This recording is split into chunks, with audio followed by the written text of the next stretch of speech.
अस्सलाम वालेकुम Pakistan, your watching जीत की सोच में हूं हसन लियाकत। आज दो जबरदस्त मुकाबले हुए। एक मुकाबले में कराची किंग्स ने शिकस्त दी है पेशावर ज़ल्मी को और बाबर आजम की टीम अब दो मुकाबले हार चुकी है। और दूसरी जानिब शाहीन शाह अफरीदी जो कि करंट कप्तान हैं, उनकी टीम लाहौर कलंदर्स तीसरा मुकाबला हार चुकी है मुल्तान सुल्तान से। एक सनसनीखेज मैच हुआ जो कि मुल्तान में था, अभी खेला गया और इफ्तिखार ने क्या खूब खेला और धमाकेदार एंट्री डाली जब रिजवान 82 रन बनाकर आउट हुए। और उसके बाद लग ही रहा था कि मुल्तान सुल्तान थोड़ा सा स्ट्रगल करेगी, लेकिन इफ्तिखार को यहाँ पर दाद देनी होगी। आज उन्होंने अपने नर्व्स पे कंट्रोल रखा और उसके बाद अपनी टीम को मैच जितवाया। इसके अलावा बड़ी दीदनी परफॉर्मेंस थी लाहौर कलंदर्स की भी और मुल्तान सुल्तान की भी, उसके ऊपर भी बात करेंगे। लेकिन सबसे पहले हम बात करेंगे पेशावर ज़ल्मी वाले मैच के ऊपर, जहाँ पर बाबर आजम दो मैचेस लगातार हार चुके हैं। एक तरफ पेशावर ज़ल्मी 2 मैच हार चुकी, दूसरी तरफ दिफाई चैंपियन लाहौर कलंदर्स 3 मैच हार चुकी है। लाहौर की मुश्किलात थोड़ा सा ज़्यादा हैं पेशावर से, लेकिन अब देखते हैं कि ये दो टीम्स क्या कमबैक करेंगे या नहीं करेंगे। और कराची किंग्स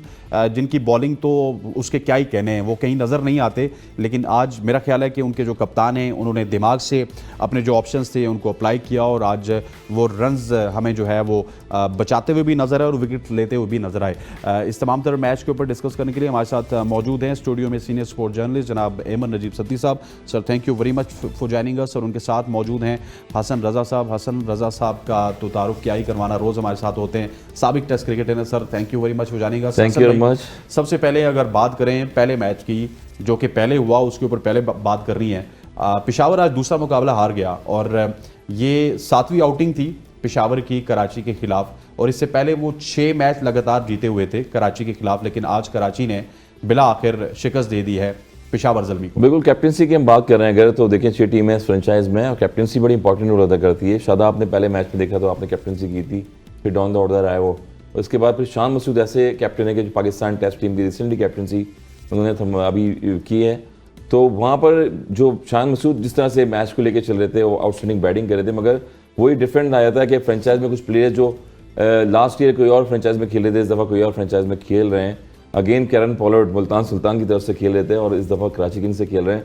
तो वही एक आसरा था जो मैच का डिफरेंट जो है वो चेंज कर सकते हैं, मैच का जो सिनेरियो है वो चेंज कर सकते हैं। उन्होंने आउटस्टैंडिंग बैटिंग करी, 49 रन की इनिंग्स खेली, विंस के साथ पार्टनरशिप लगाई, वो बड़ा इंपॉर्टेंट रोल था वहाँ पर। और ऐसे वर्ल्ड क्लास प्लेयर्स अभी IIT जो हुई है दुबई में, अबूधाबी में, वहाँ भी वो भी खेलते हुए आए, तो उन्होंने अपनी फॉर्म का मुजाहरा किया और वहाँ से मैच जो है पूरा चेंज किया। तो कराची किंग्स जो है वो चीज़ रिपीट नहीं कर रहा है इस दफ़ा, उनकी जगह लाहौर के अंदर रिपीट कर रहा है। मुझे लग रहा है कि जो उनका असर है वो लाहौर के अंदर में आ गया है सेकंड मैच जो हुआ है वहाँ पर। तो ओवरऑल देखें तो अच्छी टीम है कराची किंग्स की और बैलेंस टीम है। शोएब मलिक भी अच्छा खेले बैटिंग में, मगर जिस तरह से वापस कमबैक किया है तो नो डाउट अच्छा मैच हुआ पहला मैच। सर कराची ने अपनी गलतियों पे काबू ज़रूर पाया और आज मैचअप्स भी बड़े किए, जहाँ पे शोएब मलिक की ज़रूरत थी आपने उनको लगाया, उन्होंने विकेट दी। फिर नवाज़ को भी कुछ मैचअप के जरिए लेके आए थे, लेकिन नवाज़ की आजकल ख़राब फॉर्म, वो कैचअप बन गया उनकी ख़राब फॉर्म चल रही है। लेकिन कराची किंग्स मुझे ये लगता है कि ठीक है, शायद उनकी बॉलिंग में इतनी कैपेबिलिटी नहीं है, लेकिन Shan Masood as a captain उनको लड़ा सही रहे। देखिए आज मैं कहूँगा इस PSL के नवे एडिशन की कमज़ोर टीमों का मैच था। आज जो पेशावर ज़ल्मी और कराची किंग्स का मुकाबला था, आप बाबर आजम की टीम को कमज़ोर कर रहे हैं। मैंने कमज़ोर किससे मुराद ये है कि ऑन पेपर जो है ना उनके पास फतवा लगा दूंगा सर, ये ऐसी बात ना करें, तो सॉरी कर दें सर माजरत है। तो उसके बाद ये कि ऑन पेपर कमज़ोर टीमें हैं क्योंकि इतनी स्ट्रेंथ नहीं है कि हमें मसाइल नज़र आते हैं। जैसे पेशावर है, सबके सामने एविडेंट है कि उनकी बॉलिंग भी इतनी हमें अच्छी नहीं लग रही है, बैटिंग में भी थोड़े से अदर दिन बाबर सब एक तरह के यानी तेज़ खेलने वाले मारने वाले प्लेयर हैं, कोई हमें स्टेबिलिटी नज़र नहीं आ रही है। तो मसाइल काफ़ी सारे हमें दिख रहे हैं इन दोनों टीमों के अंदर और आज कराची ने बेहतर क्रिकेट खेली, वो जीत गए। लेकिन बेहतर कप्तानी भी की कराची ने जी, ऑब्वियसली मतलब कप्तानी में तो उन्होंने मैचअप्स बहुत अच्छे किए, अपनी तरह कोशिश की। देखिए जैसे शोएब मलिक को लेकर आए, साइम अयूब तो बिल्कुल ही हड़बड़ा के डबल माइंडेड हो गए। शायद वो बोरन आगे निकल के कोई स्वीप मारना चाहते, आई डोंट नो, बड़ा शॉट मारना चाहते, लास्ट मोमेंट में उन्होंने उस फैसले को चेंज करने की कोशिश की, लेकिन वो आम बॉल था, अंदर आ गया, देर हो गई। बाकी नवाज़ को लेकर आए, लेकिन नवाज़ नहीं उस तरह से क्लिक कर सके, लेकिन कोशिश उन्होंने पूरी की जो कि मैचअप्स होने चाहिए, ये जो चीज़ें होनी चाहिए, और उनको वो क्लिक भी किया। हसन अली ने आके बड़ा अच्छा बॉल किया था और विकेट हासिल की पेशावर ज़ल्मी की उन्होंने। तो ओवरऑल डेफिनेटली कप्तानी तो शान। अच्छा, बाबर आजम की कप्तानी का रिकॉर्ड क्या होगा PSL में? वैसे ऐसे मैंने एग्जैक्टली चेक तो नहीं किया, प्रॉब्ली शायद 40 to 50% होगी विन परसेंटेज। क्या बात है, अंदाजा बता आपके मुंह में कीजिए कर सकते 60 हो सकता है। ये लें जी, ये भी आपसे आगे चले गए कि बाबर आजम की। जरा प्रोड्यूसर साहब मुझे दिखाइएगा कि बाबर आजम के जो PSL के कैप्टनसी के रिकॉर्ड्स हैं वो ज़रा सा देख लेते हैं हम, क्योंकि पाकिस्तान में तो उनके कैप्टनसी के रिकॉर्ड्स परसेंटेज वाइज बड़े अच्छे हैं। जो टीम उनको मिली थी वो अगर किसी और कप्तान को मिलती 3-4 टाइटल भी उस टीम के पास होते। ज़रा बाबर आजम के PSL में रिकॉर्ड्स हमें दिखा दें, जिन्होंने कराची किंग्स की कप्तानी की, उसके बाद अभी वो पेशावर ज़ल्मी की कप्तानी कर रहे हैं। सर आपके पास पड़े हुए मैंने रखवाए थे, आप ज़रा अपने जुनरेन साहब से बताएं, वो खोल देंगे। अच्छा सर, बाबर आजम के स्टैट्स के ऊपर आएंगे जो ही हमारे प्रोड्यूसर साहब को स्टैट्स मिल जाएंगे। ये बताइए कि बाबर आजम आज वो वाइड प्लेयर बन गए जिन्होंने तेज तरीन 10,000 रन बनाए। डेट इज़ अनदर माइलस्टोन तो वो बना रहे हैं। जी बिल्कुल, आज उन्होंने 10,000 रन मुकम्मल किए, quickest in terms of innings वो बने हैं और only second Pakistani to achieve that feat after Shoaib Malik. उन्होंने 10,000 रन किए में दूसरे बाबर आजम बने हैं। तो एक ठीक है, उनके जो कहते हैं ना कि लॉरल्स में इजाफा हो गया है बाबर आजम के। और वैसे Peshawar Zalmi to be very honest batting Babar Azam ही कर रहे हैं, बाकी तो सब जो है ना वो सैर व तफरी कर रहे हैं उनकी टीम में। सर ये जो सैर व तफरी कर रहे हैं पवल भी इनके साथ, लेकिन ये मुझे ये बताएं कि बाबर आजम के साथ ऐसा होता क्यों है? फ्रेंचाइज क्रिकेट हो या फिर कोई नेशनल टीम की क्रिकेट हो, बाबर ही खेलते हैं, उसके अलावा तो कोई खेलता नहीं। देखिए, एक तो टेक्निकल प्लेयर है, वो अपनी विकेट की वैल्यू जानते हैं। जो भी प्लेयर होता है वो अपनी विकेट की वैल्यू जानता है। डजंट मैटर उनको किस तरह से पाकिस्तान टीम में ड्रॉप किया गया। मैं आप बताऊंगा तो आप स्टैट दीजिएगा प्लीज। अच्छा, स्ट्राइक रेट उनका जो है वो कम हुआ है। लोग कहते हैं कैप्टनसी से हटा दें। कैप्टन तो एक अपनी इंडिविजुअल इनिंग खेल रहा है, एज ए कैप्टनसी भी कर रहा है टीम के लिए। बाकी प्लेयर्स क्या कर रहे हैं? लेकिन सर ये फ्रेंचाइज में टीम बनाना तो बाबर आजम का काम था ना। देखिए, आसिफ अली को उन्होंने कितने दिल जिगरे से लिया। हाँ, बाबर आजम कुछ यहाँ पे और ऐसे प्लेयर ले सकते थे जो उनकी तरह साउंड होते। वो दिल जिगरा प्लेयर को भी दिखाना है ना। देखिए, मैनेजमेंट फ्रेंचाइज के ऑनर्स जो भी पिक करते हैं टीम को, उनके पास स्लॉट पड़ी हुई होती है। 150 से 200 लड़के होते हैं। आपके पास ऑप्शन होता है इमर्जिंग में और गोल्ड कैटेगरी में, सिल्वर में।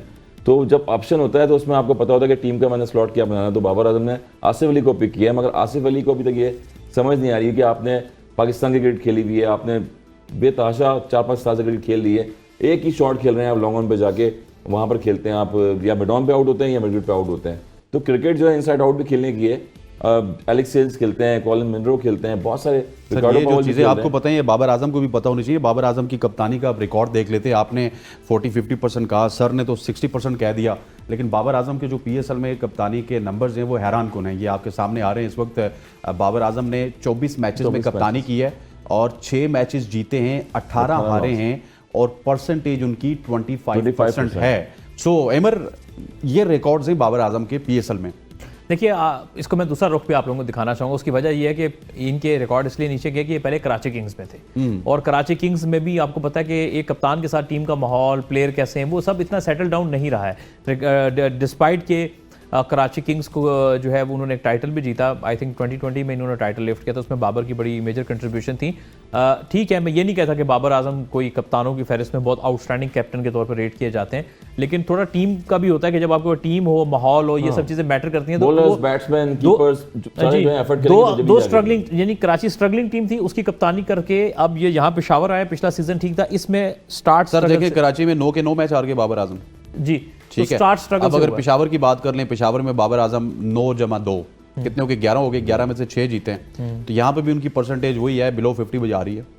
देखिए, बात यह है कि अभी तो सीजन स्टार्ट हुआ है। इस सीजन की अगर हम बात करें, आगे चल के अच्छी कप्तानी करेंगे तो यकीनन लोग एप्रिशिएट करेंगे। सर, आपने तो कहा था कि 2 कमजोर टीमों के दरमियान मुकाबला है, तो जो अच्छा कप्तान था वो मैच निकाल गया। हाँ, लेकिन अभी आगे मैच आने दें, बड़े मैच पड़े हैं। मैच निकाल गया। जी हसन भाई, आपका क्या टेक है इसके ऊपर? फिर थोड़ा सा देखिए, मैच डिपेंड करता है कि अपने बॉलर को किस तरह से यूटिलाइज करेंगे आप। जब सलमान इरशाद आपके पास बॉलर थे, चॉइस थे, आमिर जमाल आपके पास चॉइस है, आपने इमर्जिंग प्लेयर को लगाया और रिकॉर्ड पवल के सामने लगाया, वो भी 27 रन दिए ना एक ओवर में, पूरा मैच ही चेंज हो गया। तो कैप्टनसी वो दरी की दरी रह जाती है आपकी। जब जो डिसीजन आपको लेने होते हैं, हमेशा वर्ल्ड क्लास प्लेयर आपके साथ बैटर्स खेल रहे हैं और आपने स्पिनर लगा दिए, तो स्पिनर पे तो इजीली हिट लगती है। और यही बड़े प्लेयर्स होते हैं जो टारगेट पे रखते हैं, और टारगेट पे रखा 27 रन दिए उसमें। मेरे ज़हन में नुक्ता आया है। जी नुक्ता आया है ना। अच्छा, अब जो आप कह रहे हैं ना, कब 2 लोग इसमें अभी तक जो उनकी टीम सिलेक्शन उसमें प्रॉब्लम है। 2 लोग आप सबको पता है कि उसमें रिस्पॉन्सिबल होते हैं या उनकी जिम्मेदारी होती है, इसलिए रिस्पॉन्सिबल भी वो होते हैं, जीत और हार दोनों के इन टर्म्स ऑफ टीम कॉम्बिनेशन। एक आपका कोच होता है और एक आपका कप्तान होता है। ठीक है, हाजी अकरम साहब और Babar Azam definitely they are decision maker के क्या प्लेइंग 11 डैरेन सैमी भी है, सॉरी ऑन फील्ड आते हैं, डैरेन सैमी और ये लोग 2-3 लोग जो कि स्टेक होल्डर्स हैं, कि जो डिसाइड करते हैं कि 11 में कौन आएंगे। अब जब आपके सलमान इरशाद हैं और उनके होते हुए यंग लड़के को आप कैसे खिला सकते हैं? आपको एक और बहुत अहम फैक्टर है, ये मेहरान मुमताज़ को अंडररेट कर रहे हैं। यस, ठीक है, मेहरान मुमताज जो है वो 2 फर्स्ट क्लास सीजन के अलावा है, बहुत अच्छा स्पिनर। फिर आप देखें वो विकेट टू विकेट वो टाइट बॉल सुफियान करता की है। तरह ही एक एलिमेंट साबित हो जी सकता जी, है वो पेशावर टाइट जल्मी बॉलिंग में। करता है, वो ज्यादा रूम नहीं देता। He is a very good, मुझे T20 समझ में especially अच्छी इमर्जिंग में वो जिशान को गलती कर रहे हैं। मेहरान मुमताज उनको थोड़ी स्टेबिलिटी ला के देगा। एक तो ये मिस्टेक, दूसरा पोलार्ड जो है ना, देखें वो कहते हैं ना वो क्या मरा हुआ हाथी भी, या वो क्या उसका दांत भी 1.25 लाख का होता है, इस तरीके की मिसाल है। पोलार्ड अपने प्राइम गुजार चुके हैं, लेकिन स्टिल स्पिनर वो इतनी उस पर ताकत है कि स्पिनर को बहुत आराम से मार सकता है। आपने पोलार्ड को टेस्ट करना, वो तेज रफ्तार बॉलर हो जो उसको टाइट करे। पेसर को उसने बिल्कुल नहीं मारा। हाँ नहीं मारा, तो ये आपकी प्लानिंग का प्रॉब्लम था। अगर आप अच्छा तगड़ा पेसर होता और वो उनको टेस्ट करता तो वहां पर उनको प्रॉब्लम हो सकती थी। लेकिन उन्होंने चूंकि जब तक time निकल चुका था। स्पिनर पे 1 ओवर में लूट के वो मैच ही एक तरफ कर दिया। सर बाबर के 72 रन और पूरी टीम 155 रन बना सकी, वजह? सर वजह तो मैंने बताया ना कि बड़े प्लेयर्स जो होते हैं दुनिया की सारी क्रिकेट खेले में विकेट की वैल्यू जानते हैं अपनी, वो स्ट्राइक एंड चलता रहता है उनका, एक एंड से अपनी क्रिकेट खेल रहे होते हैं। जब 49 पे थे तो ब्रेस शमसी को उन्होंने निकल के लॉन्ग ऑन की तरफ 6 run That was a good किए। hit. तो ये पॉइंट होता है जब प्लेयर को अपनी वैल्यू का पता होता है तो अपनी इंडिविजुअली क्रिकेट खेलता है। सर try वो करके ख्वाजा नाफे भी उस दिन 1 डाउन आया था, मैच खत्म करके चला गया। हाँ देखें वो तो वंस इन ब्लू मून होता है ना। बाबर आजम ने भी काफी मैच खत्म किया, ऐसी बात नहीं है।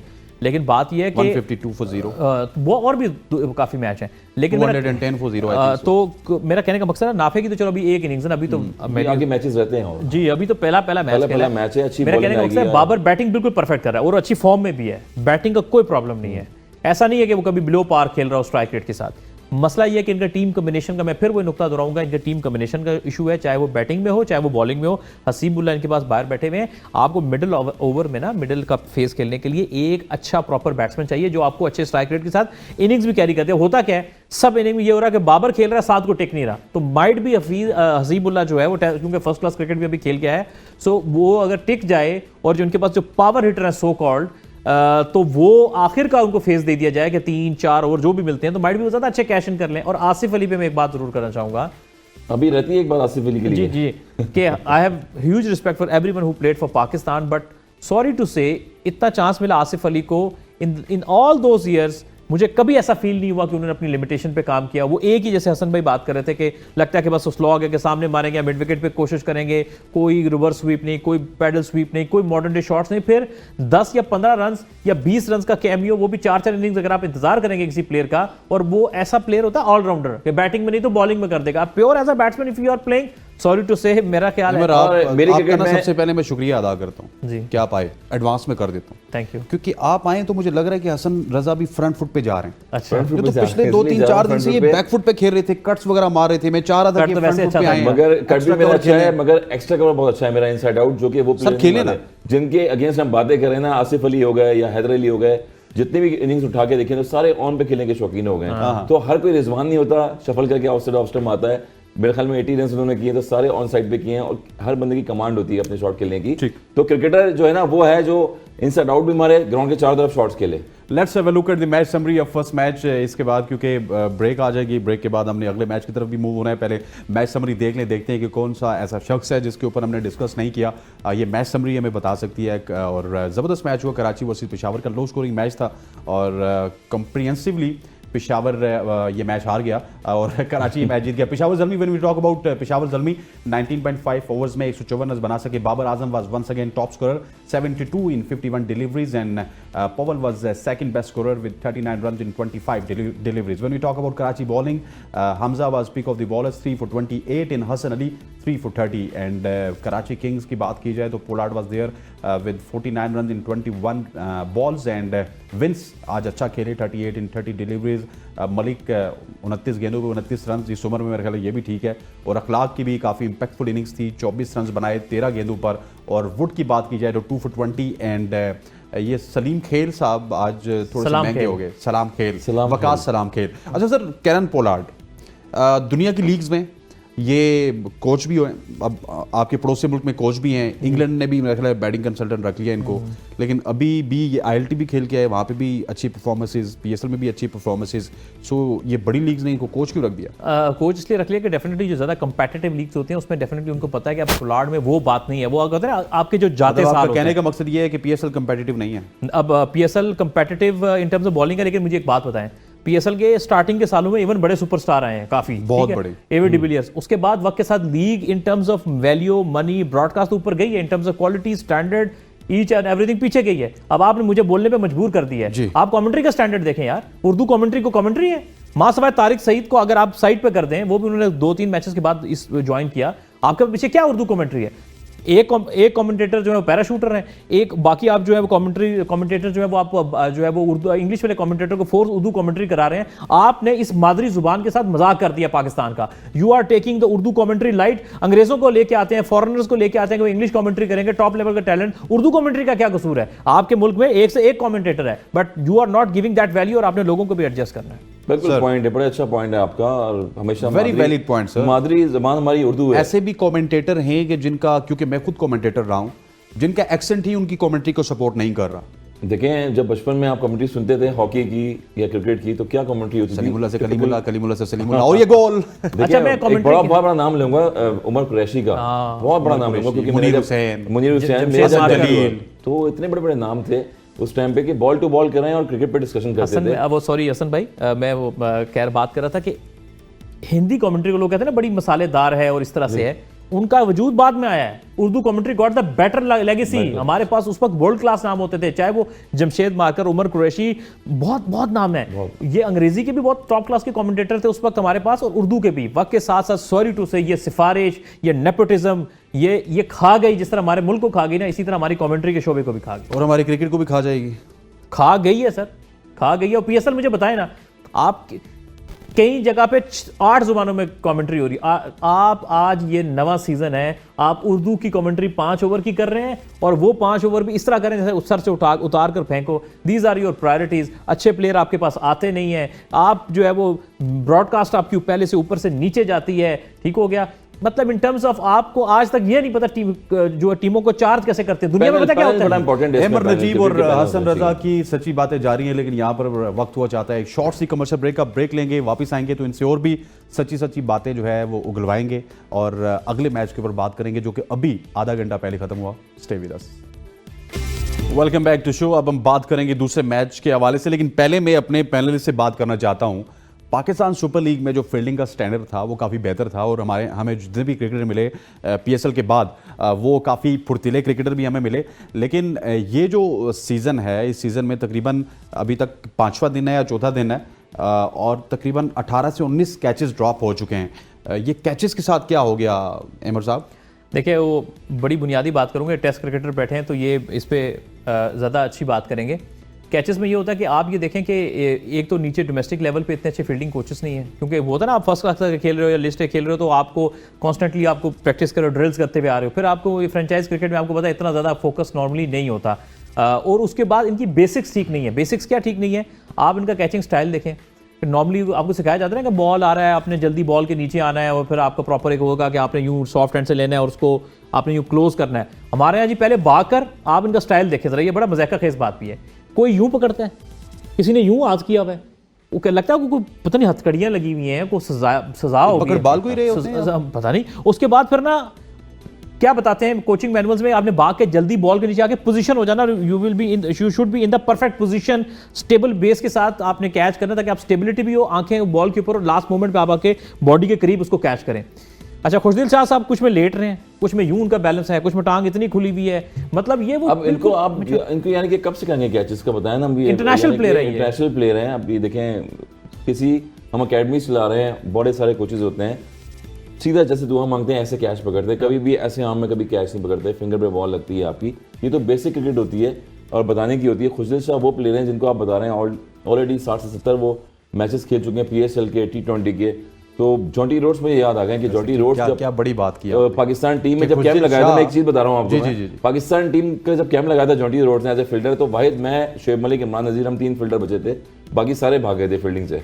और इसलिए भाग गए थे क्योंकि टफ टाइम दे रहा था वो, मैट्रेस लगा के सुबह 6 बजे कजाफी स्टेडियम में, उस टाइम एकेडमी नहीं बनी थी। तो ऐसे कोचेस पाकिस्तान टीम को चाहिए जो डाइव मार के कैचेस की प्रैक्टिस करवाएं, और हमें बैट को हाथ नहीं लगाने देते थे वो। मुझे याद है कि पहले फील्डर अच्छे होंगे तो पाकिस्तान टीम में आएंगे। अगर मैं इंटरनेशनल क्रिकेट खेला हूँ तो एज ए फील्डर खेला हूँ, इमरान नजीर खेलें एज ए फील्डर खेलें, शुएब मलिक खेलें एज ए फील्डर खेलें। मगर आज एक मैच में खुशदिल शाह 4 कैच छोड़ रहे हैं, जमान खान 2 कैच छोड़ रहे हैं, फखर जमान लॉन्ग ऑन पे 2 कैच छोड़ रहे हैं।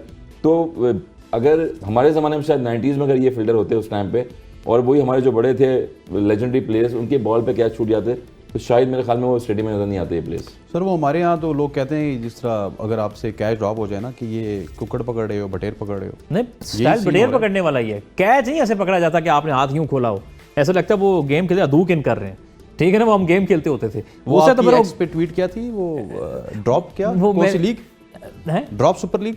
नहीं वो नहीं, मेरे ये नहीं थी, मैंने एक ट्वीट ये किया था, मैं कहा खुशदिल शाह का मुल्तान सुल्तान में यही मकाम है जो कि 2015 के वर्ल्ड कप में नासिर जमशेद साहब का था।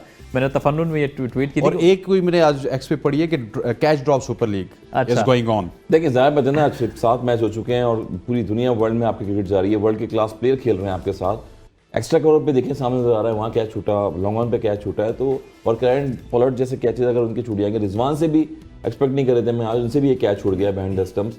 तो यही चीजें हैं कि जब आप नजर कैच लग छोड़ गई देते हैं T20 पे, नजर लग गई है सर। नहीं देखिए, आंखों आप को नजर ग्रीस कौन सी लगी। लगेगी, नजर तो बॉल पे होनी चाहिए ना, नजर हाथों को क्रीज लग गई है। अच्छा एक और इसके एक और नुकता भी से जुड़ा है। आपको पता है ना, हमारे साबिक जो टीम डायरेक्टर है वो एक निजी प्लेटफॉर्म पे बैठ के उन्होंने बिल्कुल ठीक बातें की है, 70 to 80%। आपको पता है आप आज से कुछ महीना पहले वो विलन बने हुए थे पाकिस्तानी अवाम के लिए, जी। कई लोगों के लिए अब भी विलन है, लेकिन मेरा ये ख्याल है कि उनके ज्यादातर जो नुकते हैं ना उनमें जान है, वो ठीक बात कर रहे हैं। वो कहते हैं कि हमें ये इन्फॉर्मेशन मिली, जो आपको पता है उन्होंने ये बात अभी कही भी है कि यार उन्होंने कहा कि म्यूचुअली डिसाइड हुआ। आई डोंट नो ये 100% ठीक है जितना भी है, लेकिन जो वो कह रहे हैं कि यार आपने फिटनेस स्टैंडर्ड जो है उस पर कहा कि उसका हमको टेस्ट नहीं करेंगे, लेकिन इसलिए हमें ये बात बेहतर, ये मुनासिब लग रही है कि ऐसा हुआ होगा क्योंकि आपके सामने सबके फिटनेस स्टैंडर्ड है। किसी की हल्की सी बेली निकली हुई है, किसी का नजर आता है आपको कि यार फिटनेस का स्टैंडर्ड पहले से नीचे गए। जब आपने फिटनेस पे तवज्जो दी है, उसमें अजहर अली साहब ने भी ये कहा कि यार जब हमने वो काकूल में कैंप हुआ था हमारा, कराया था इंग्लैंड जाने से पहले, हम इतने फिट थे कि हमें वो देखकर कहा कि यार तुम लोग तो बहुत देखने में नजर आते हैं, यार आप कितने अब फिट हो गए हो। जब आप फिटनेस पे कॉम्प्रोमाइज करते हैं ना हर लिहाज से, फिर ये कैचिंग, जल्दी आउट हो जाना, बाकी चीजें जो है वो सब आपको हर्ट करती हैं, और आपने कॉम्प्रोमाइज किया है पिछले वक्त में अपने फिटनेस के ऊपर। यही वजह कि आपको आपकी परफॉर्मेंस, आपकी कैचिंग, आपकी फील्डिंग, हर चीज में आप पीछे हैं। देखिए शॉर्ट फॉर्मेट क्रिकेट है और लीग खेल रहे हैं ना, अब तो फील्डिंग का इंडिविजुअल का टाइम भी नहीं मिलता प्लेयर्स को, उनको सिर्फ डिफरेंट लीग में जाने का टाइम मिलता है। कैरेबियन लीग पैसा है ना सर, पैसा पैसा किसको बुरा लगता है? मगर देखिए क्रिकेट से पैसा है, क्रिकेट होगी तो पैसा होगा, और चाहम होगा अगर क्रिकेट आपकी नहीं होगी तो आपका कैरियर खत्म हो जाएगा। फिर वही सेंट्रल काउंटर की बात आ गई कि रन्स मशीन, हारिस रऊफ की आप बात कर रहे हैं, रन्स मशीन। अच्छा वो लोगों ने हसन रन्स भाई मशीन का बोल दिया है, तो देख लें आज भी कि बड़ी मुश्किल से उन्होंने, एक मैंने देखा बड़े अरसे बाद कि 5 रन दिए उन्होंने एक ओवर में अपने लास्ट जो ओवर किया था लास्ट मैच। अच्छा वो मैं आपसे ये जानना चाहूंगा, ये देखिए आपको पता है ना कि ये चीजें बेसिक्स आपको बताई जाती है, खुद ही पता चलता था कि यार ये हसन रजा साहब है तो ये इस पोजीशन के माहिर फील्डर हैं, ये स्लिप में खड़े होते हैं, ये पॉइंट पे, ये मिड ऑन है, ये मिड ऑफ है। इमाद वसीम से कैच ड्रॉप हुआ, आपको पता है इमाद वसीम को आपने ज्यादातर कवर पे या मिड ऑन मिड ऑफ पे देखा होगा, वो पॉइंट की फील्डिंग नॉर्मली वो एक्स्ट्रा कवर पे कर रहे थे, एक्स्ट्रा कवर पे कर रहे थे, इतनी ज्यादा नॉर्मली वहां पे फील्डिंग करते नहीं है अक्सर फील्डर। वसीम जूनियर से कैच छूटा, वो स्क्वायर लेग पे थे, वहां पर नॉर्मली होते नहीं है। तो ये भी बड़ा प्रॉब्लम है कि कप्तानों को शायद ये भी नहीं पता कि फील्डर की पोजीशन कौन सी है सही। कप्तानों को ये भी नहीं पता कि फील्डर्स की पोजीशन कौन सी है, क्योंकि एक कप्तान जो कि साबिक हैं वो भी हार रहे हैं, और जो मौजूदा टीम के कप्तान हैं, पाकिस्तान टीम की बात कर रहा हूँ, वो अब लाहौर कलंदर में भी हार रहे हैं। ज़रा मैच समरी के ऊपर नज़र डालते हैं दूसरे मैच की, और देखते हैं किसने क्या कुछ किया, और उसके बाद उसके ऊपर भी डिस्कशन करनी है। फिर अगला मैच भी एक बड़ा तगड़ा मैच है जहाँ पे इस्लामाबाद यूनाइटेड और मुल्तान सुल्तान टकराएंगे। पहले ज़रा मैच समरी देख लेते हैं, इस मैच के ऊपर बात करते हैं जी। लाहौर कलंदर put 166 for 5 in 20 overs. Wade Dusan was impressive, 54 in 37 deliveries. Fakhar Zaman जो ही मुल्तान पहुंचे हैं तो फ़खर जमान का बल्ला भी चला है, 41 in 36 deliveries, and Sikandar Raza 23 in 16 deliveries. Again from Multan, Mohammad Ali was very brilliant, 2 for 28. Usama Mir 1 for 25, and Abbas was 1 for 34. When we talk about Multan Sultans, 170 for 5 in 19 overs. Rizwan was star of the show with 82 runs in 59 deliveries, and Iftikhar 34 in 11 deliveries. Ville 25 in 23 deliveries, but that decision was very strange for me. When we talk about the bowling of Lahore Qalandars, Shaheen Shah Afridi 2 for 25 in 4 overs, Zaman Khan 2 for 52 in 4 overs, and Linde 1 for 26 in 4 overs. Emir साहब, ये क्या हो गया आपके ज़मान खान साहब को? He was superstar in last season, but right now he is leaking away plenty of runs, और लगता ये है कि हारिस रऊफ का जो इफेक्ट है वो ट्रिकल डाउन होके तमाम तर बॉलर्स पे आ रहा है। देखिए आपको पता है ना, दो सीज़न पहले जब ये आई थी कितने ज़्यादा चार्ज थे, कितने ज़्यादा ये मुतहर्रिक थे, और कितनी ज़बरदस्त परफॉर्मेंस। सर पाकिस्तान खेल लिया ना, आप क्या चाहते हैं आप? जब पहली बार आप मुतारिक रहे, जब पहली बार आता है ना प्लेयर तो बहुत चार्ज होता है, हाइप्ड होता है, बहुत जान मारता है। फिर आपको अपनी परफॉर्मेंस को मेंटेन रखने के लिए थोड़ी बहुत यार लॉन्ग फॉर्मेट क्रिकेट खेलनी चाहिए। देखिए ये फर्स्ट क्लास क्रिकेट है, फिर ये सारी लीगें खेलना शुरू हो गए ना। जब आप सिर्फ लीग क्रिकेट खेलोगे ना, फिर 4 ओवर के बॉलर रह जाओगे, एक वक्त आएगा 3 के रह जाओगे, फिर एक वक्त 2 के, एक वक्त बिल्कुल फारिग हो जाओगे। मेरा इन तमाम लड़कों से को मशवरा है कि लीग खेलो, पैसा भी कमाओ, तुम्हारा सबका राइट है, लेकिन प्लीज सीजन में ज्यादा नहीं तो 3 से 4 फर्स्ट क्लास मैच खेल लिया करो, उसके लिए कि तुम रेलिवेंट रहोगे। ज्यादा भी नहीं कहते किसी ने भी अभी किसी ने खेले, शाहीन खाली क्लब के प्रैक्टिस कर रहे थे, मैचेस खेले उन्होंने। उसके बाद शादाब को अगर आप देखें तो एक पूरे साल में कोई मैच नहीं खेला उन्होंने जी, इसलिए कंसिस्टेंसी भी नहीं है इनकी गेम के अंदर ना, कंसिस्टेंसी सिर्फ अब मोहम्मद अली को आप देखें, आया मोहम्मद अली 4 सीजन का परफॉर्मर है, देखा किसी को आगे हमजा को देख लें आप, हाँ नेड़े भी नहीं लगने दे रहा, किसी को करीब भी नहीं आने दे रहा। मोहम्मद अली नया गेंद देखें किस तरह वो कर रहा है, उसको पता है मेरी जगह क्या है, वो आगे गेंद नहीं करता, वो थोड़ा back of the leg swing कर रहा है ताकि आपको रूम ना मिले, और बॉडी पे कर रहा है। पुराना गेंद में यॉर्कर परफेक्ट कर रहा है, स्लो वैरायटी परफेक्ट कर रहा है, बिकॉज लॉन्ग फॉर्मेट में सारे फॉर्मेट्स आ जाते हैं। वो इतना उसको अपनी लेंथ पे अबूर है due to that consistency he developed in the first class cricket कि वो आके आपको यहाँ पे डिलीवर कर रहा है, और लग ही नहीं रहा कि वो पहले बार सीजन खेल रहा है। फिर हमारे फर्स्ट क्लास में डिफरेंट कंडीशंस जब आप तक खेलेंगे तो आपको आइडिया नहीं होगा। बॉलर्स को लंबी बॉलिंग करनी पड़ती है, बैटर्स को लंबी बैटिंग करनी पड़ती है, और कंडीशन देखें पिंडी में मैच हो रहे हैं, फर्स्ट क्लास के मैच जहाँ जहाँ होते हैं वहाँ डिफरेंट पिचेस होती हैं जी। यही चीज़ है कि मोहम्मद अली जिस तरह से बॉल कर रहे हैं, अभी पीछे लीग जो हुई थी प्रीमियर लीग, उसमें वो वापस आए कम बैक करके। इससे पहले डोमेस्टिक खेल रहे थे, रमज़ान टूर्नामेंट, जो भी क्लब के टूर्नामेंट्स हैं, फैसलाबाद, पूरे पाकिस्तान में, पंजाब में, हर जगह वो खेलते हुए नजर आए। तो यही पर्सपेक्टिव होता है कि प्लेयर को पता होता है कि एक टेस्ट के बाद ऐसे पाकिस्तान में प्लेयर हैं कि जो उनको क्लब क्रिकेट भी नहीं खिलाती, क्लब क्रिकेट में भी नजर नहीं आते। ऐसे प्लेयर होते हैं कि मुझे चांस नहीं मिल रहा, मगर ये फ्रेंचाइज क्रिकेट खेली और PSL जैसी फ्रेंचाइज में अगर वो खेल रहे हैं तो कैरियर और मजीद उनका अच्छा हो अच्छा जाएगा। हसन भाई, मुझे ये बताइए कि आज अगर बात की जाए ओवरऑल पूरे मैच की, तो Rizwan was stand out performer once again, he is performing for Pakistan from last 2 years also in franchise cricket. Rizwan की परफॉर्मेंस को आप किस तरह देखते हैं? अगेन 82 रन और टॉप परफॉर्मर है 2021 से लेके अभी तक, वो हाईएस्ट रन गेटर हैं और अभी तक ही परफॉर्म करे जा रहे हैं। देखिए वही प्लेयर हैं जिनका स्ट्राइक रेट जो है 170 का है ऑन साइड पे। तो जितने भी कोचेज हैं, मैं कोचेज को कहूँगा अगेंस्ट जब उनके खिलाफ खेलने जाते हैं या बॉलर्स को बॉलिंग करने देते हैं, तो लिंडा जिस तरह से बॉल करें, उन्होंने 4 बॉलें डॉट किए आउटसाइड द ऑफ स्टंप, उनको शफल करके वो लेग स्टंप पे जो है काउ कॉर्नर की तरफ सारे शॉट्स खेलते हैं। तो यही एक मेन पॉइंट होता है। अदरवाइज तो क्रिकेट वो अच्छी खेल रहे हैं, फ्रंट फुट पे खेलते हैं, मगर वीकनेस भी है उनकी, ऐसी है वीकनेस के वो इनसाइड आउट कम खेलते हैं। और वहाँ पर एक कैच जो है उनका छूटा है 47 रन पे। अगेन मैं कहूँगा catches win the matches, Shaheen से कैच छूटा था, फिर उसके बाद मिसफील्ड भी हुई।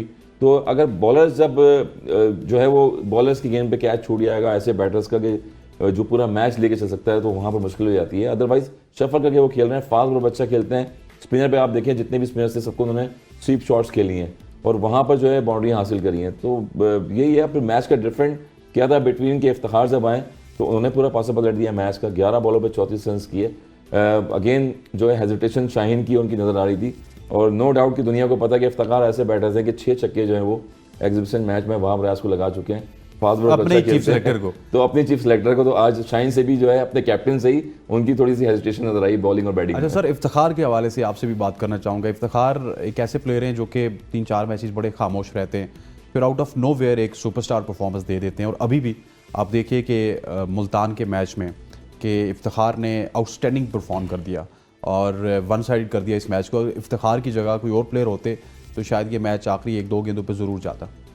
वो आपका अक्सर होता है ना कि एक बच्चा ऐसा होता है घर में कि ना खुल के मायूस करता है ना खुल के खुश करता है, तो इन बिटवीन ही रहता है। इफ्तिखार भी ऐसे प्लेयर हैं, किसी टूर्नामेंट में ऐसा नहीं होगा कि आपको लगातार 2-3 मैचेस में परफॉर्म करते हैं, ऐसा नहीं होगा। ना खुल के बुरा परफॉर्म करते हैं, ना खुल के इतना अच्छा परफॉर्म करते हैं। तो एक चीज़ है कि उनकी मैच में ओवरऑल में डिस्कस कर रहा हूँ कैरियर में कि कंसिस्टेंसी की थोड़ी हमें कमी अक्सर औकात देखिए। लेकिन कमिंग टू दिस मैच अच्छी बैटिंग की है, क्रूशल मोमेंट पर उन्होंने मैच को फिनिश किया है। ऑन टॉप ऑफ दैट कि बहुत ही बुरी डेथ बॉलिंग की है लाहौर कलंदर ने। पहला गेंद जमान खान क्या करते हैं उनको कि जी इफ्तिखार यूं अपने झुके हुए खड़े होते हैं, ही इज वेरी रेडी कि फौरन से बॉडी को टिल्ट करके मारेंगे। यहाँ पे बॉल दिया तो सिर्फ उन्होंने बैट से टच किया है, फाइन लेग ऊपर था, चौका। फिर शाहीन आए, वही गेंद किया उनकी इधर ऑन साइड बॉडी पे, हल्का सा फ्लिक किया, फाइन लेग ऊपर, चौका। फिर गुस्सा किया, फिर वो शॉट वाला चौका होते होते रह गया। नुकता यह कि यार इतनी गंदी डेथ बॉलिंग, फिर इतना प्रेशर आ गया कि फुल टॉसों पे छक्के खा लिया आपने। इफ्तिखार अच्छा खेला, लेकिन आप जो डेथ बॉलिंग का स्टैंडर्ड भी देखेंगे वो कितनी उन्होंने हल्की डेथ बॉलिंग यानी की कि है। ये मानते हैं आपके 2 प्लेयर्स को ये मिस कर रहे हैं। पहले तो मेन की बॉलर जो है हसन भाई, आप बोलते हैं तो ऊपर से हुक्म राशिद आ जाता खान। है कि ब्रेक ले लें हसन भाई को। ब्रेक के बाद जो है वो आपने टाइम देना है। ख़वातीन हो जाती हैं यहाँ पर, वक्त हुआ चाहता है एक शॉर्ट सी कमर्शियल ब्रेक का। ब्रेक लेते हैं, stay with us. Welcome back to show. Now we'll talk about the next match. Islamabad United will take on Quetta Gladiators in Lahore at 7 PM. और जहाँ तक बात है कोयटा ग्लैडिएटर्स की, तो वो पिछले सीज़न में तो इतना इंप्रेसिव नहीं थे, लेकिन पहले 2 मैचेस जीत चुके हैं, अच्छी टीमों को उन्होंने मैच हरवाए। और अब अगर इस्लामाबाद यूनाइटेड की बात करें तो इस्लामाबाद यूनाइटेड उतने टच में नज़र नहीं आ रही। पहले थोड़ा सा हेड टू हेड देख लेते हैं। 17 मैचेस खेले इस्लामाबाद यूनाइटेड ने कोयटा से और 9 मैचेस जीती है इस्लामाबाद यूनाइटेड, 8 मैचेस जीती है कोयटा ग्लैडिएटर्स। और ये आपको याद रखना होगा कि पिछले 1-2 सीज़न से पहले यही 2 टीमें सबसे तगड़ी टीमें होती थी और कोयटा ने फाइनल्स भी खेले, फाइनल जीता भी। इस्लामाबाद ने 2 फाइनल्स अपने नाम किए हैं। सो कल का मैच एक बड़ा क्रूशल मैच है, स्पेशली इस्लामाबाद के लिए। सर, इस्लामाबाद को कल के मैचेस में क्या कुछ चेंजेस करनी चाहिए और क्या कोई ऐसी चीज़ है जो इस्लामाबाद को अब लिफ्ट अप कर सकती है? देखिए, इस्लामाबाद थोड़ा सा कभी कभी आप ओवर थिंक कर जाते हो ना, कि बहुत ओवर शार्पनेस भी आपको मरवा देती है। एक तो गलती ये करें कि इमाद वसीम के साथ देखें, सेट पैटर्न है ना, वो नया बॉल बहुत अच्छा करता है। कल पिछले मैच में पुराना भी बुरा नहीं किया था, लेकिन उसकी स्पेशलिटी है ना, नया गेंद विकेट टू विकेट, थोड़ा उसका आम बॉल अंदर आता है सीम के साथ, तो वो एक बड़ा एक्सपेक्टर होगा। इमाद वसीम को नया गेंद दें। देखें, नसीम आपका नया अच्छा गेंद करके दे रहा है, दूसरा आप चांस ले रहे हो उबैद शाह को ना, अभी वो बहुत यंग है, अभी तो अंडर 19 क्रिकेट खेल के आया है, ठीक है। तो अभी तो आपके एक्सपीरियंस प्लेयर होते हैं, वो अंडर 19 प्लेयर नहीं है, वो तो उसको आड़े हाथों लेंगे। तो मेरा ख्याल है उबैद शाह के अगर आपने उसको खिलाना है तो उसको 2-3 ओवर गुजर जाने दो, 4 ओवर गुजर जाने दो, फिर उसको आप लेके आओ। अगर आप उसको खिला रहे हो इमर्जिंग कैटेगरी में, आप इमाद और नसीम के साथ ओपन कराएं। दूसरा, बहुत ज़्यादा शफल ना करें। लास्ट मैच में ठीक है पिच स्पाइसी थी, मुश्किल थी, लेकिन शादाब को बहुत जोर लग जाता तो 4 नंबर पे आ जाना चाहिए था। उनको बहुत पीछे छोड़ दिया। खामखा हद जहाँ पे चेंज की जरूरत नहीं होती वहाँ चेंज ना करें। थोड़ी सी स्टेबिलिटी भी कभी कभी चाहिए होती है बैटिंग ऑर्डर में। तो आई थिंक के हैदर अली को क्यों ड्रॉप किया गया आउट ऑफ नोवेयर? वो उन्होंने टीम टू टीम समझा होगा कि हमें हैदर अली नहीं चाहिए, उन्होंने उसको खिलाया जॉर्डन कॉक्स को। तो is a good player Jordan Cox, क्योंकि उससे पिछले मैच में उन्होंने 3 फॉरनर खिलाए थे, 4 नहीं खिलाए थे, तो शायद उन्होंने 4 पूरे किए हैं। Jordan Cox is a good player. So मेरा ख्याल ये है कि ये जॉर्डन कॉक्स को खिला के ये इनको आइडियली शादाब को 4 पे रखना चाहिए। मार्टिन गप्टिल भी आ गए ना, गप्टिल ने भी फुली रिप्लेस कर लिया है। तो टॉप ऑर्डर में अब किस किस को खिलाएंगे ना। सो मार्टिन गप्टिल जो है वो उसकी जाती क्रिकेट है। जॉर्डन कॉक्स अभी जवान है, फील्डर बहुत आउटस्टैंडिंग है, बैट्समैन बहुत अच्छा है, और टीमों को अभी इतना देखा नहीं है जॉर्डन कॉक्स को पाकिस्तान में, तो वो एक पता नहीं है इसकी स्ट्रेंथ और वीकनेस क्या है। तो मेरा ये ख्याल है, कॉलिन मुनरो हो गए आपके एलेक्स सेल्स हो गए, जॉर्डन कॉक्स हो गए, इनको रखें टॉप ऑर्डर में। इनके अराउंड फिर आप खिलाएं शादाब को, तमाइल मिल्स को आपने खिलाना है और सलमान अली आगा को खिलाना है। और कॉलिन मुनरो जो है ना, देखें ये Colin Munro high risk cricket खेलते हैं, तो इस तरह का प्लेयर जो है वो उसका हर मैच में कलेक्ट नहीं करता। हो सकता है 2 में ना करे, 2 में नहीं किया तो हो सकता है तीसरे में भी ना करे। तो एक नहीं चलेगा तो दूसरा होना चाहिए, दूसरा नहीं तो तीसरा होना चाहिए। और उनके अराउंड बाकियों को खिलाएं। जैसे मैं आपको बता रहा हूँ ना कि ज़्यादा पीछे ना भेजें आप सलमान अली आगा और शादाब खान को, बिकॉज दोनों बहुत अच्छे स्ट्राइक रेट से खेलते हैं और अभी खेला भी है। वैसे अगर एक शख्स 70 रन बनाए और उसको अगले मैच में आप 7वें 8वें नंबर पे भेजें, जस्टिफाई भी नहीं करता। ओवर थिंक है ना, कि उनको लगा कि आगे हमें जो है कि इस सिचुएशन या इस टीम के हिसाब से हमें किसी और को भेजना चाहिए। मेरे ख्याल में ओवर थिंकिंग होती है। कभी कभी आपको ओवर थिंकिंग के बजाय या बहुत स्मार्टनेस के बजाय बहुत ज्यादा डेटा पे रिलाई करते, स्मार्टनेस बेसिक्स में रहना चाहिए। एक प्लेयर को कॉन्फिडेंस आया है ना, उसने 70 किए हैं, फिर उसका नंबर आप चेंज ना करें। अच्छा सर, आपके मुताबिक कोई चेंजेस आप एक्सपेक्ट कर रहे हैं इस्लामाबाद यूनाइटेड में? क्योंकि पहले विनिंग मोमेंटम था, हैदर अली को ड्रॉप किया गया, जॉर्डन कॉक को लाया गया, कॉक्स ने भी परफॉर्म किया, लेकिन अब क्या समझते हैं कि क्या चेंजेस इस्लामाबाद यूनाइटेड को करनी चाहिए? देखिए, चेंजेस तो नंबर चेंज कर दिया ना आपने। पहला मैच जीते, बड़ा अच्छा मैच था, आपने चेस करते हुए जीते हैं आप। उसके बाद शादाब जो अगेन फिर डाउन द ऑर्डर आ गया। इसके बाद फिर रिलायबल अगले प्लेयरों पे कर रहे हैं। 2 से 3 ओवर होते हैं, 6 ओवर का पावर प्ले होता है। उसके बाद जब आपके 2 से 3 ओवर होते हैं, वहाँ पर मैच को लेकर चलना पड़ता है आपको। तो वही चीज़ थी कि वो खुद आए पिछले मैच में, पहले मैच में उन्होंने अटैक किया और 74 रन की इनिंग्स भी खेली, साथ में दूसरे प्लेयर को भी खिलाया आपने। तो यही चीज़ें फिर हम बात कर लेंगे। अगर कोयटा की बात करेंगे तो आउटस्टैंडिंग देखें किस तरह खेल रहे हैं, वो मैच को लेकर चल रहे हैं। सऊद शकील को कॉन्फिडेंस दिया हुआ, जेसन रॉय उनके साथ बैटिंग कर रहे हैं। तो बॉलिंग में तो आप स्ट्रेंथ कर रहे हैं, मगर बैटिंग में आपने फिर डाउन द ऑर्डर लेके आ गए। तो इस्लामाबाद को कुछ थिंक टैंक बताना पड़ेगा। रोमान रईस स्टिल जो है वो बाहर हैं बीच में, कुछ ऐसे प्लेयर हैं और चीज़ों पेश करना चाहिए वेरिएशन का। जहाँ मैच आप लेकर लूज करते हैं तो फिर वो कराची किंग्स वाला और लाहौर के अंदर वाला। अच्छा, that is very important point कि रोमान रईस एक बड़े थिंकिंग क्रिकेटर हैं और लगभग इस्लामाबाद की कप्तानी भी उन्होंने की और पिछले कुछ 4-5 सीजन से वो PSL खेल पे रहे। एक सीज़न मुल्तान सुल्तान की तरफ गए थे, फिर वापस उनको लाया गया। क्या आप समझते नहीं है कि रोमान रईस को in place of Faheem Ashraf कहीं ना कहीं एकोमोडेट किया जा सकता है? जब तक फ़हीम मजीद मतलब इनको 2-3 मैचेस में मजीद ड्रॉप नहीं करेंगे, कम से कम 2 मैचेस में, मुझे जो लगता है। और लेकिन गलती ये कर रहे हैं फ़हीम। देखें, जब आपके पास इमाद वसीम है, मैं फिर वही नुक्ते पे आऊँगा, हाँ, तो आप फ़हीम को कैसे नया गेंद दे सकते हैं? ठीक हो गया। तो फ़हीम को आप, उसके पास ना एक्स्ट्रा ऑर्डिनरी पेस है, ना आउटस्टैंडिंग स्विंग है, कभी कभी बॉल सीम हो जाता है अंदर की तरफ। तो आप उसको थोड़ा कंफर्ट दे दो यार, दायरा खुल जाए, जब 6 ओवर हो जाए फिर उसको बीच में ले आओ, 1 2 3 जितने भी ओवर अच्छी कर रहा था ज़्यादा करा दो, नहीं कर रहा था 1 2 करके उसको साइड कर दो। तो आप इन्होंने बेसिकली अपनी, मैं समझता हूँ कि बॉलिंग की जो स्ट्रेंथ है ना उसको भी पूरी तरह से ये यूटिलाइज नहीं कर रहे, इनको इससे बेहतर यूटिलाइज करना चाहिए और ये कर सकते भी हैं। अच्छा प्रोफेसर साहब, मुझे बताइएगा do we have the points table, ताकि उसके ऊपर भी नज़र डाली जाए, लेकिन जब रेडी होगा तो फिर मैं आपको बताऊंगा। अच्छा ठीक है, पॉइंट्स टेबल आज रेडी नहीं है, कल हम आपको दिखाएंगे वो। हसन भाई, अगर कोयटा की बात की जाए तो कोयटा बड़ी अच्छी इमर्ज होके आई, कप्तान बदलाया गया, सरफराज अहमद को बैक पे रख के अब रायली रूसो को लाया गया, फिर वाइस कप्तान साउथ शकील की सूरत में लाया गया, फिर साउथ शकील भी। अब देखिए ना, एमर साहब भी, हम भी यही डिस्कस कर रहे हैं कि पाकिस्तान को कहाँ पे प्लेयर्स चाहिए चौथे पाँचवें नंबर पे, जहाँ पे वो पाकिस्तान टीम में खेले, लेकिन अल्हम्दुलिल्लाह वहाँ से वो पहली पोजीशन पे आए ओपनर, और एक और ओपनर पाकिस्तान को साउथ शकील। सबसे पहले हार्ड लक सरफराज को कि कैप्टनसी इतनी की पाकिस्तान टीम में भी उन्होंने एशिया कप से बाहर हो गए, उसके बाद फिर कोयटा की कैप्टनसी करते रहे, सिंध की टीम को उन्होंने जिताया एज अ कैप्टनसी में। काश ये पैनल जो है ये शेन वॉटसन और जो जितने भी लोग हैं, शेन वॉटसन जैसे, और उसके बाद जो है शॉन टैट आए हुए हैं, रिप्लेसमेंट्स के ऐसे लोग आए हुए हैं कि वो जो है कैप्टन आपने चेंज कर दिया। अगर उस दौर में भी कैप्टन होते हैं और टीम मैनेजमेंट ऐसी होती और प्लेयर की ड्राफ्टिंग ऐसी होती, तो मेरे ख्याल में सबसे मजबूत टीम है ये। सरफराज को दी जाती है तो शायद में मजीद इंप्रूवमेंट आती है सरफराज में, कैप्टनसी का कोई भी जो है उन पर सवाल निशान नहीं होता। तो ये इंपॉर्टेंट था आज साउथ शकील जिन्होंने टेस्ट क्रिकेट में आउटस्टैंडिंग बैटिंग की, ऐसा लग रहा है कि बरसों से वो कोई T20 फ्रेंचाइज के हिस्सा बन चुके हैं, एज ए ओपनर आ रहे हैं खेल के।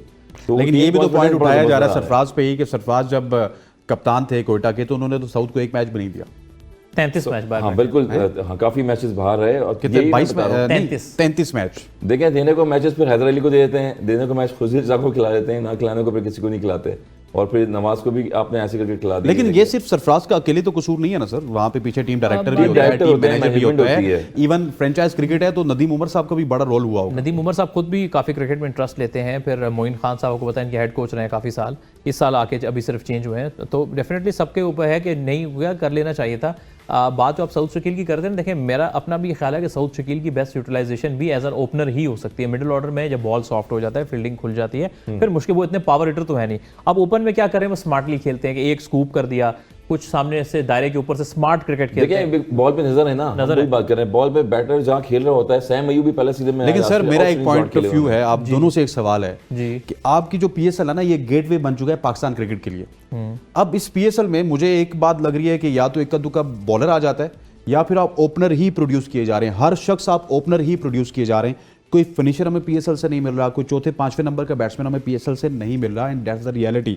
क्योंकि जो भी शख्स है ना जिसके पास बड़ी शॉट्स नहीं है और जो दायरे के अंदर सिर्फ खेल सकते हैं, तो वो ये कोशिश करता है कि ओपनर आ जाए। जी बिल्कुल, आप देखें नेशनल T20 में भी कोई इतने लड़के सामने नहीं आते। अभी आपके पास ऑन मेन स्टेज के जो लड़के हैं उसमें एक आजम खान का आपके जहन में नाम आ जाएगा, और पहले जिनको आप ट्राई कर चुके उसमें खुशदिल शाह, आसिफ अली है, वो भी इतने आपके लिए काम नहीं किए। तो अभी आपके पास ऑप्शंस बड़े लिमिटेड हैं। आपके पास यही ऑप्शन बचता है कि आप एक कोई आजम खान की तरह के हो गए, यानी आखिरी फिनिशिंग में इफ्तिखार हो गए, या आप ये रोल उस हारिस को भी दे सकते हो। अगर आप उसको टॉप ऑर्डर में नहीं खिलाते हो, लेट्स सपोज, तो उसके पास वो शॉट्स हैं बड़े, हारिस के पास कि वो थोड़ा डायनामिक प्लेयर है, तो उसको एक नया रोल आप दे सकते हैं। फिर आपके पास ऑलराउंड ऑप्शन आ जाते हैं। जैसे sorry to cut you sir, ये प्रॉब्लम सिर्फ पाकिस्तान के साथ नहीं है, दुनिया की हर टीम के साथ है T20 क्रिकेट में। जी जी, कि अच्छे फिनिशर खत्म होना स्टार्ट हो चुके हैं, चौथे पांचवें नंबर के बल्लेबाज आना खत्म हो चुके हैं। जी बिल्कुल, क्योंकि अब देखें पता होता है कि जब आप टॉप ऑर्डर में खेलते हैं ना, तो सबसे ज़्यादा टॉप ऑर्डर वाले कहते हैं क्योंकि वो पूरा चांस होता है। देखिए हाँ, उसके बाद चांस होता है, और उसके बाद फिर देखें आपके 6 ओवर पावर प्ले का, उसमें जब बैट्समैन सेट हो गया तो रन बना लेता है अपनी। जैसे 7-8-10 बॉलों पर जो है सैम अयूब ने जो है न्यूजीलैंड में देखें आप 25-26 रन किए, तेज स्ट्राइक रेट किया उन्होंने T20 में जाके।